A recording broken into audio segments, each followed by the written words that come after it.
Magandang araw po. Wow, grabe, sponsor ni Dara galing USA umuwi para lang makipag-meet kay Dara sa personal. Yan po ang video na pag-uusapan natin ngayon, mga kakalingap.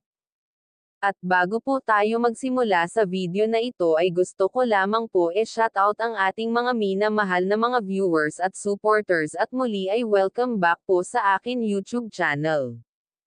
Dara sinaprisa ng isa sa kanyang sulod supporters galing USA. Wow, napakaswerte naman nitong si Dara, sinadya talaga siya ng kanyang sulod sponsor para lang makipag-meet. At take note, wala pala itong anak, kaya parang SI Dara na ang itinuturing nitong anak.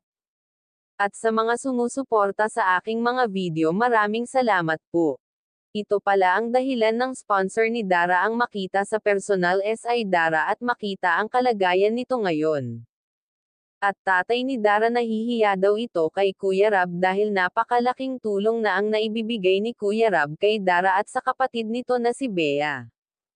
Hanggang ngayon, kahit natapos na ang kanyang bahay, ay patuloy parent sa pagtulong nito at pagbibigay sa kanyang mga apo, at dahil nasanay na si Dara na maging party ng Team Kalingap, kaya napakalaking tulong ito sa kanilang magkapatid.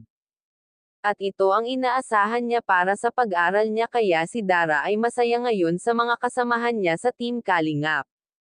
At dahil marami ang nagmamahal kay Dara, kaya marami ang mga tumutulong sa kanilang magkapatid ngayon, ay marami ang biyaya na dumarating sa kanya. At mahal niya kung ano ang meron siya ngayon, at dahil marami ang tumutulong sa kanya, kaya very thankful siya sa mga dumadating na biyaya sa kanya. Kaya sa part na ito, masasabi talaga natin na maswerte itong si Dara dahil naging party siya ng Team Kalingap. Dahil dito ay naging maganda ang kanilang buhay ngayon, di tulad dati na naghihirap talaga sila ni Bea.